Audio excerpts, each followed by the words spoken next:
What's going on, everybody? Liam O'Reilly, Vermont economic realtor with Jerry Riley Real Estate. I hope you're doing well. We're going to be talking about Redfin's weekly market update right now. We're going to first talk about how clickbaity their title is, why you have to be careful about these titles when in regards to the housing market. Then we're going to look at the data that Redfin gives us to help us understand what's going on in the housing market. And then I'm going to be talking to you as a home buyer or a seller, giving you a few tips to help you in this confusing market because it's not simple. If you're on the selling side or the buying side, it's not simple for anybody out there. So let's get right into it, try to decipher what's going on in the housing market. So here is the clickbaity title. Housing market update. Prices go up while demand goes down, right? Sounds pretty clickbaity to me. Prices go up. Really, the demand goes down. That is the real story behind this, in my opinion, because some of the data that they have in this article is pretty astounding. So let's talk about the clickbaity title. Prices go up. Take a look at the median sales price here. Median sales price up 4.5% year over year. Yes, prices did go up year over year. But if we take a look, basically they've stabled out since their peak earlier this year in around July. So they kind of rose steadily throughout the beginning of the spring in the summer. And now they've been flat really since the middle of June, July or so. And they're basically staying stable month over month. So yes, home prices are up 4.5%, but home prices are not going up while demand is going down, right? They're basically staying stable, okay? So that's the clickbaity side. Now let's get into some of the real juicy data that they have here. Again, the real story is what's going on with demand. So we take a look here. So this chart, recent change, it's mostly month over month, but it's not always month over month, and then year over year change. We take a look here. Mortgage purchase applications down 2% month over month and down 28% year over year. I mean, that is very significant. About a third less mortgage transactions, or a quarter to a third, 28% less mortgage applications than there were last year, right? That's a significant drop off in people looking to purchase homes. And I'll have to look up the stats. I don't remember exactly what the rates were last year, but from what I remember, rates being at around 6 to 7% in 2022, in the fall of 2022. Now, a big difference between right now and the fall of 2022 is even if rates were the same, say rates were around 7% in September of 2022, which they might have been, maybe they were lower and I'm remembering wrong, but they certainly weren't at 2%. The thing about fall of 2022 is we look at the median sales price. That red line is the 2022 data. Housing prices from a median sales perspective were decreasing. So although mortgage rates were higher, people could look at the median sales price and say, look, housing prices are going down. There's more sellers than there are buyers out there right now. Maybe I can find a good deal on my home.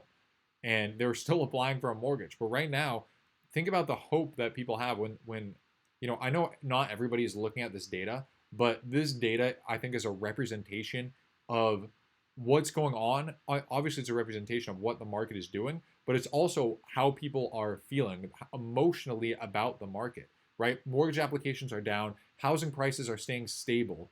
So that's obviously pretty discouraging to people, especially when we look at the average mortgage payment here at $2,600 a month.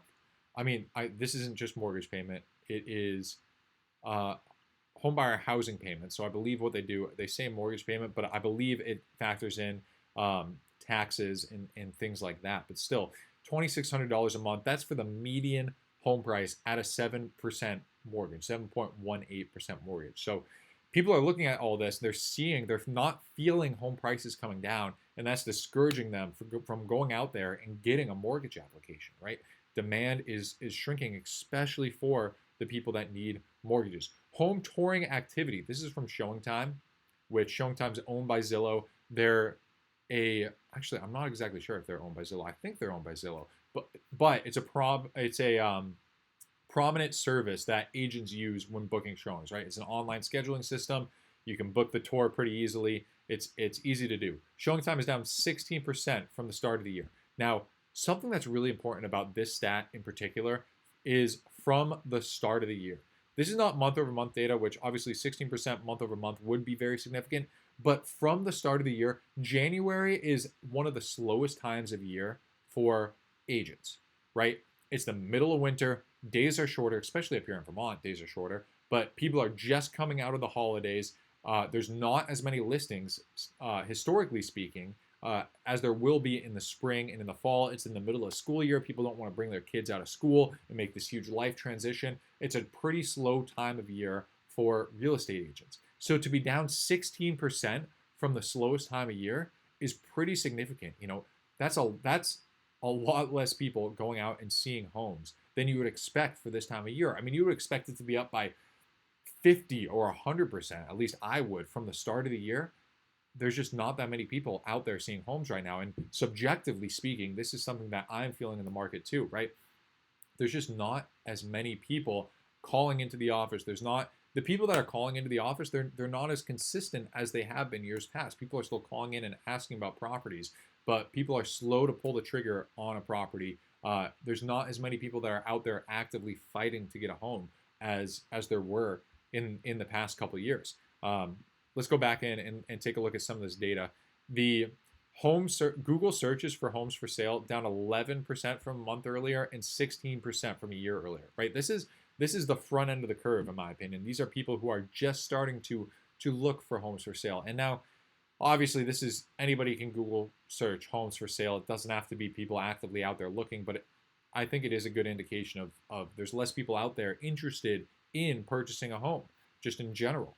Redfin Home Buyer Demand Index. Now, this is a measure of, it says it right here, of requests for tours and other home buying services from Redfin agents. So Redfin's a large enough company where, yeah, this doesn't encompass the entirety of the market, right? I'm not a Redfin agent, but at the same time, they're a large enough company where it should give a general sense of what's going down, right? That's down 6% year over year and 3% from a month earlier. Now, in my opinion, pretty significant data. So the big story here is how low demand is. These mortgage applications down 28%, showings down 16%. There's a lot less people out there looking for homes right now. And that's the big story on the buy side, on the purchase side for things. Now, is that going to result in home prices coming down? We haven't seen it yet. And that's mainly because inventory is so low. We look here, active listings down 18%, the biggest decline since February of 2022. Okay?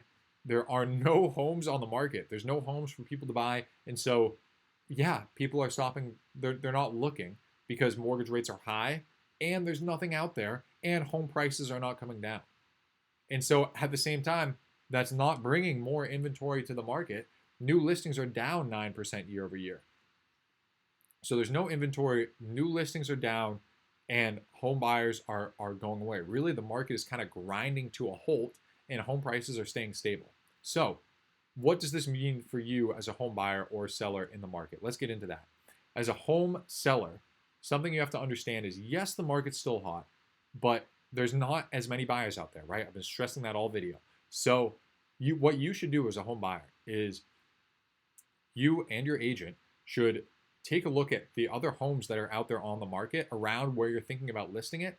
How does your home compare to those other homes that are active on the market and the homes that are pending or maybe recently sold? Is your home a better deal? If you were a buyer out there and you saw your home on the market at what your list price is, would you think, oh, this is a great deal, I'm going to snatch up this home? This is the best deal on the market. That's what you want to be. That's where you want to price your home. That's when you'll get multiple offers, and that's when you'll get the best price possible. If you are going to price your home at a price like, maybe your home's really only worth $500,000, you're going to list it for $600,000.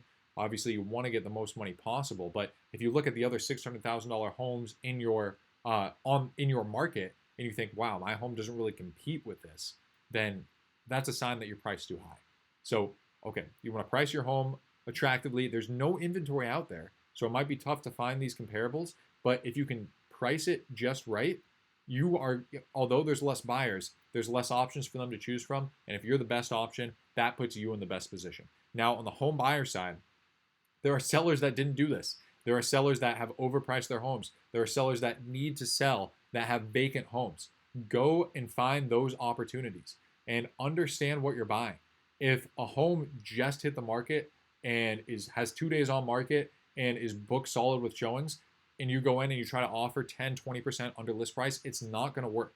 You have to understand what you're buying, what the product is, what the home you're looking at is, how that fits into your market, and understand what to offer based on that. In my opinion, you want to look for the homes, maybe a vacant home that's been on the market for a month or 2 months. That's a great opportunity. Go in there and give them an offer. Give them an offer under list price. See what they say. Those sellers are going to be more motivated to sell than some of the other sellers that just hit the market and have a bunch of showings and are probably going to get 2 or 3 or 4 offers. So, if you're looking for opportunities, if you want to get a deal out there as a home buyer, you should look for those homes that have been on the market for a little while, maybe are vacant, and are kind of stale on the market. That's where the opportunities are. And if you want to go for the homes that just hit the market, you have to understand what you're looking at. You have to understand where this is priced relative to your market, because it might be worth holding off and waiting a week or two, waiting for this seller to have showings come through and see that there's no buyers at that price before offering something under list price. And in my opinion, that's the best way to get a deal. Is you really have to understand what you're buying. And if your dream home is that home that is priced accurately and is going to get multiple offers, then you're going to have to go out there and you're going to have to compete. But the best opportunities are the homes that have sat on the market for a little while. So leave a comment. Let me know what you guys think. I learned so much from you folks. Please leave a comment. I love reading them. All my contact information is in the description. If you're looking to buy a home in Vermont or anywhere across the country, reach out to me directly. I would love to help you. Other than that, Liam O'Reilly, Vermont Economic Realtor, and I will see you in the next video.